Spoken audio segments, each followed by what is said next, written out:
বিশ্বের সবচেয়ে সরু প্রণালীর নাম বসফরাস প্রণালী। সরু এ প্রণালী 4টি সাগরকে যুক্ত করেছে। 2000 বছরেরও বেশি সময় ধরে বিশ্বের বৃহত্তম অঞ্চল জুড়ে বাণিজ্যিক এবং সামরিক আধিপত্য বিস্তারে ভূমিকা রাখছে। 400 বছরের অধিক সময় ধরে উসমানীয় সাম্রাজ্যের অধীনে ছিল বসফরাস প্রণালী। বর্তমানে বৈশ্বিক আধিপত্য বিস্তারের লড়াইয়ে অন্যতম কেন্দ্রস্থলে পরিণত হয়েছে কৌশলগতভাবে গুরুত্বপূর্ণ এই প্রণালী।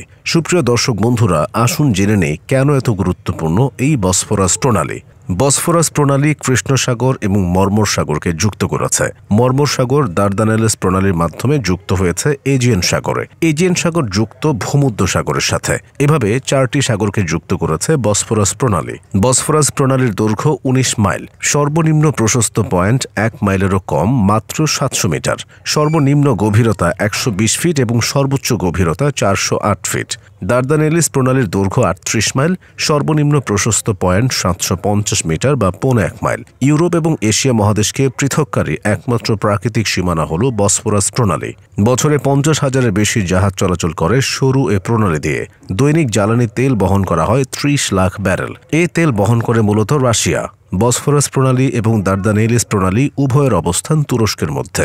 এই দুটি প্রণালীকে একত্রে টার্কিস প্রণালীও বলা হয়।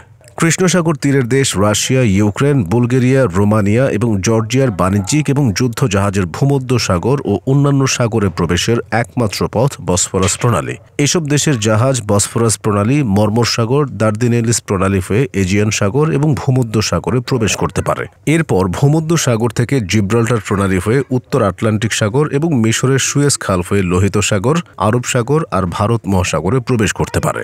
বর্তমানে ভৌগোলিক আধিপত্য কেন্দ্রিক লড়াইয়ের কারণে রাশিয়ার জন্য খুবই গুরুত্বপূর্ণ হয়ে উঠেছে বসফরাস প্রণালী। এই প্রণালী দিয়ে দেশটি সহজে ভূমধ্য সাগর হয়ে উত্তর আটলান্টিক, লোহিত সাগর, আরব সাগর, ভারত মহাসাগরে প্রবেশ করতে পারে। এ কারণে বসফরাস প্রণালী বর্তমানে খুবই গুরুত্বপূর্ণ একটি নৌ রুট। রাশিয়ার উত্তরে যদিও বাল্টিক সাগর, কারা সাগর সহ আরও কয়েকটি সাগর রয়েছে, কিন্তু এসব সাগর পথ খুবই দীর্ঘ আর বরফ শীতল এবং অনেক এলাকা বরফ আচ্ছাদিত। বর্তমানে ভূমধ্য সাগর ঘিরে সব পরাশক্তিগুলোর মধ্যে আধিপত্য বিস্তারের লড়াই চলছে। এই লড়াইয়ের সাথে যুক্ত ভূমধ্য সাগর পারের দেশগুলো।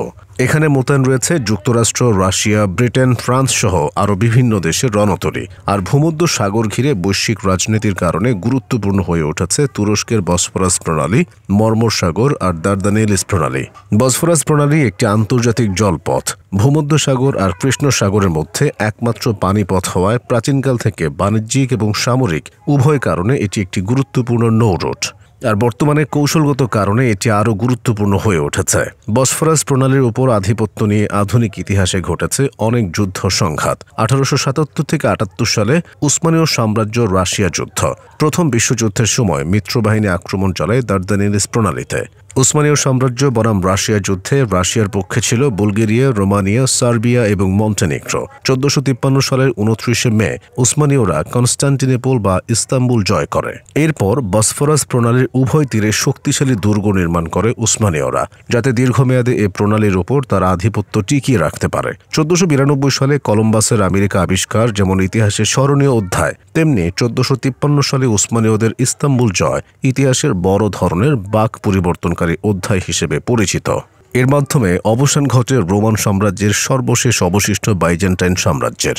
এরপর থেকে 400 বছর ধরে বসফরাস প্রণালীর ওপর নিরঙ্কুশ আধিপত্য বজায় থাকে উসমানীয়দের।